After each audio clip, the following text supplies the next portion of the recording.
PerFlow explores topics around healthcare, well-being, oncology, and integrative medicine from the perspectives of Dr. Paul Chen, a UK-based general practitioner who has a specialist interest in well-being, lifestyle medicine, longevity, and cancer care, and Dr. Wafaa Abdel-Hadi, an integrative oncologist in Egypt who specializes in functional medicine and applied metabolic therapy. The content is for educational and informational purposes only and is not a substitute for personal medical advice, diagnosis, or treatment.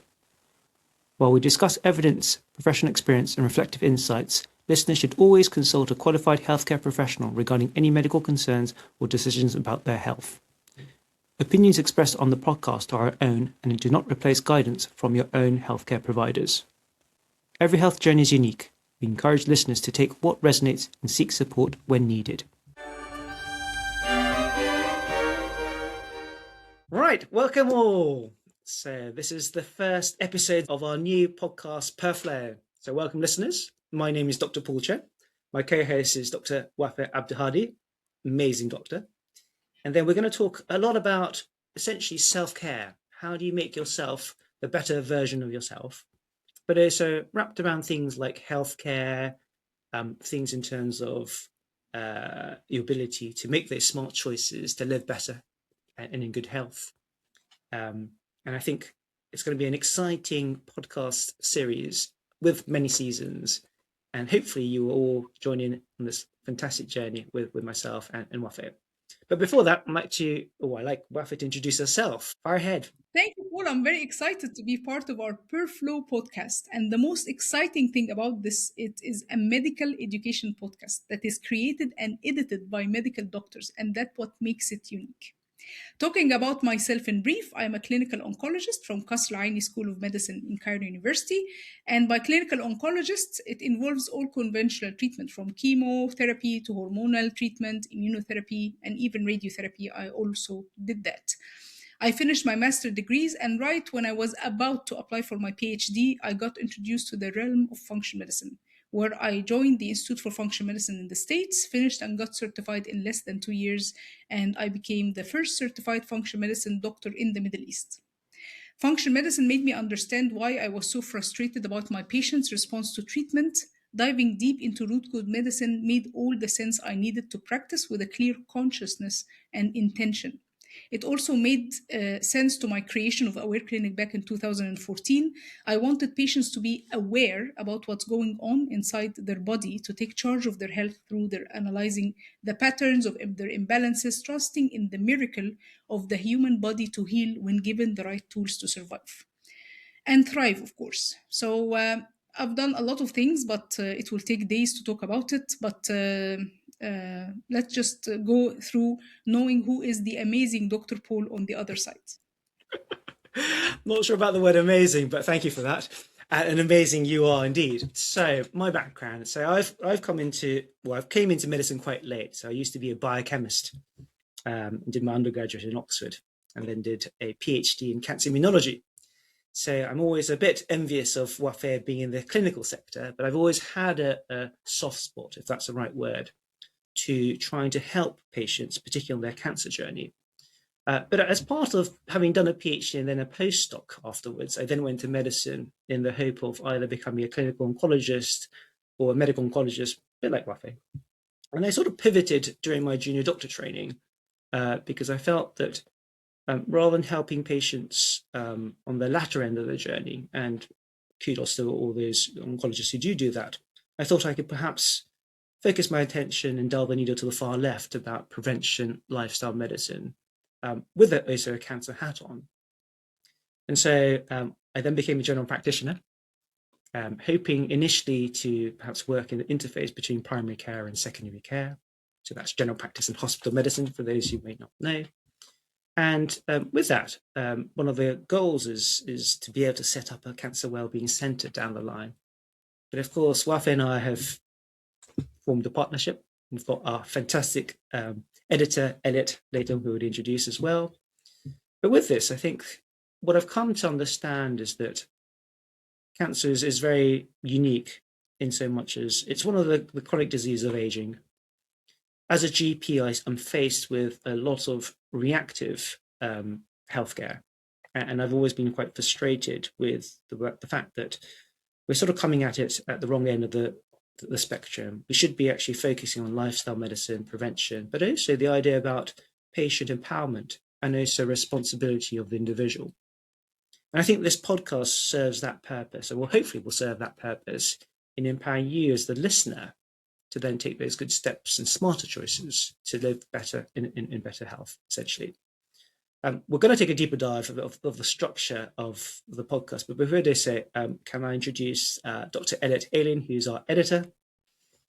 Fire ahead.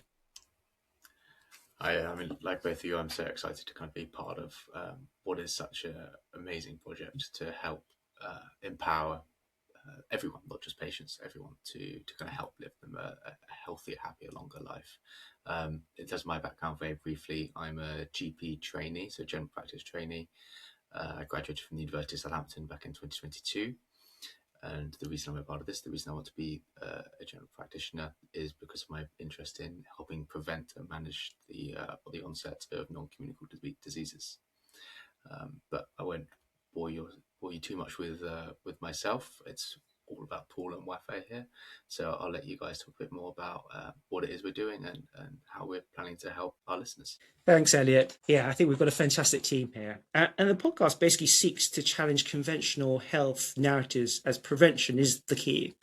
I think what will perhaps differentiate us in a way as a podcast is the idea that, I mean, we all know that self-care is important. There are issues like self-help, self-reliance, self-acceptance, self-awareness, self-actualization. And we'll cover these in different episodes as well.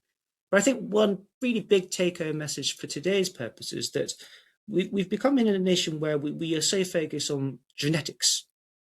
And genetics has been perhaps thought to be incorrectly as the sole determinant of health outcomes. And I'd like to make a point, or we'd like to make a point that perhaps there's a lot of emerging science saying that the genes are not the blueprint of life. And we'll take a deeper dive at later episodes about this. But I think what's important is if that is the case, I think the important thing is that we can take individually control of our own destiny. And that then feeds into the various things of what we will then call, there's this nice catchphrase that we're using to say, to be the responsible individual, take your meds and learn to be the happiest you. And the take your meds is a bit of a pun because it's not about medication, but it's about mindset, exercise, diet. There's 3 S's. So there's obviously reducing stress, making sure you optimize your sleep, social connection. And I think if we can wrap everything around those lifestyle domains or lifestyle skills, whatever we want to call it down the line, I think we're on one step closer to, again, making those good choices that will enable you to function better. But also in the context of healthcare, I think if the listeners can make those good steps, and we also have to anchor onto habit, and we'll take another deeper dive on that later as well, then we can then hopefully make you function at a higher level. And then we can then take that journey together to become your version 2. Wafaa, what are your thoughts? Well, I agree with you, Paul. We've been chatting over the past 2 years, I think. And that's why we created this podcast, because we wanted our voice to reach as many people as we can possibly, including our friends, our family, and the rest of the world. We've been talking, I want to thank you, like you are my 2025 gift from the universe, Paul, like having your friendship, being here for me, and the bond that we created together, our intentions to treat our patients as a whole, not as which diseases they have.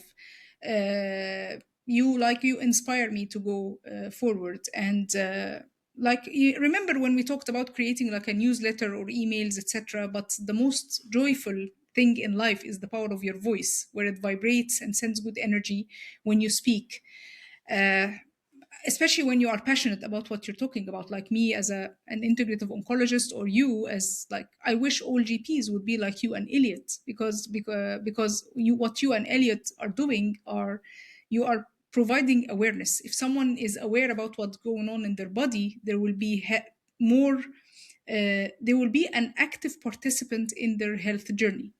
Not just you go to a GP and he tell you you have a headache and then he give you a prescription and then you go and get the prescription. So I'm very happy that we're using our voice, sending our passion, vibrating its positive, blissful megahertz to the whole world. But I wanted our blessed listeners to know, why did we choose the word PerFlow as a name for our podcast?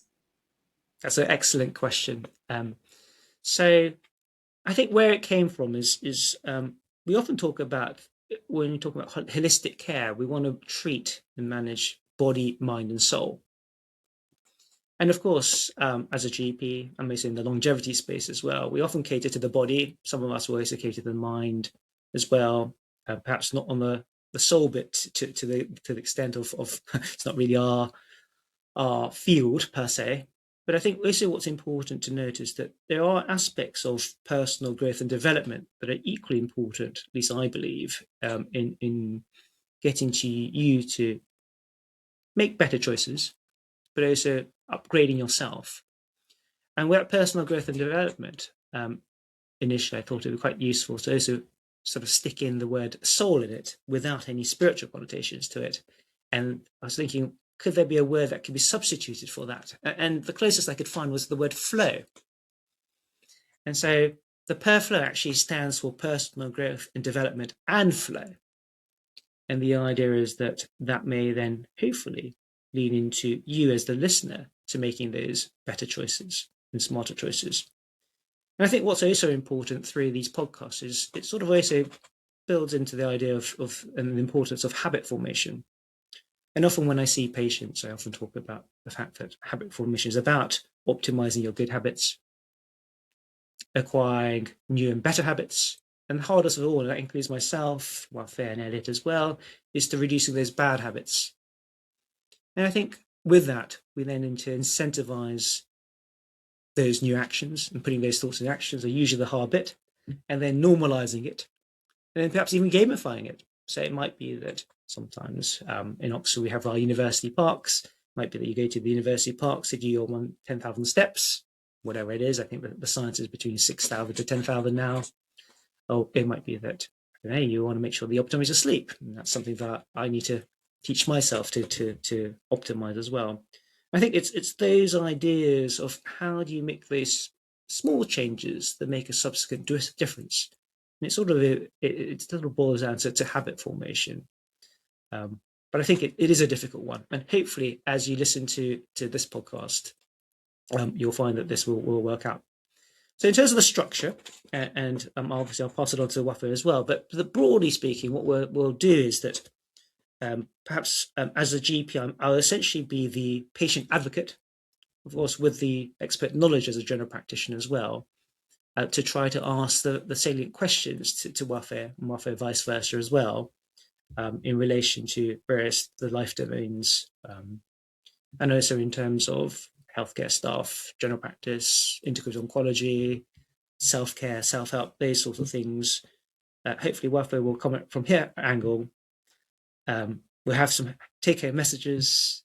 I think we're also accountable, just as you are, the listeners, to make sure that we take action. So we will try to do after each episode something until our next episode. And then perhaps for you, the listeners, to have a bit of a think about what you might be able to do, having listened to that episode. And that's the general structure. But again, I think it's going to be the take-home message here is that it's meant to be to energize you guys, and hopefully for you to just make that one step, make it easier for you to make those steps at the end of the day. Excellent. I'm just I'm very excited that we're starting this podcast, because when you have patients coming to your clinic and then you want to tell them your life, all your experience in a go. And then they get like so dizzy with the sum of information that you are trying to give them. I used to draw the liver and show my patients the liver detoxification pathways and why they should stay away from inflammatory foods and stuff like that. And I hope that each episode will target something in 15-20 minutes max. We'll try to make it as shorter as possible so people won't be bored from the length of the podcast. And then we decide one action step that we're going to do, and then we check check it, like if we actually did it, because you have to put your oxygen mask first before helping others, and then we'll just take it from there. And I'm so excited that I have you, I have Elliot, so I am inspired by both of you, so excited to be starting episode 1 after this intro. So what are your plans for your very first lifestyle modification, Paul? Oh, you beat me to it. I was going to ask you first. So my plan would be, I mean, it's a difficult one, partly because I often try to, the philosophy in medical school, they usually often say this phrase, see one, do one, teach one. And I think it's important, particularly when it's lifestyle choices, that if we're going to make those advice to our patients, that we too should be actually be able to do what we're saying and advising. And I think for me, the bit that I struggle somewhat is sleep. Partly because I find that I do work till quite late in the evenings. And again, it's a vicious cycle because I know that I tend to do a lot, achieve a lot, and then there's a knock-on effect the next day. But because it's a sort of delayed knock-on effect, I think human nature is that we can't visualize what we haven't experienced yet, both positive or negative. So for me, if I can even perhaps sleep half an hour or even an hour earlier, I think that will make a huge difference to my general well-being. So my promise to the listeners is that until our next episode, I will try to optimize, let's say, sleep half an hour earlier than my usual time. So, Wafaa, how about you? Well, first, I want to congratulate you, Paul, for realizing your sleep patterns. And we're going to talk about sleep in one of our episodes, of course. For me, I just want to start walking every day. Like, I don't want to do like marathons or running or go to the gym or do impossible,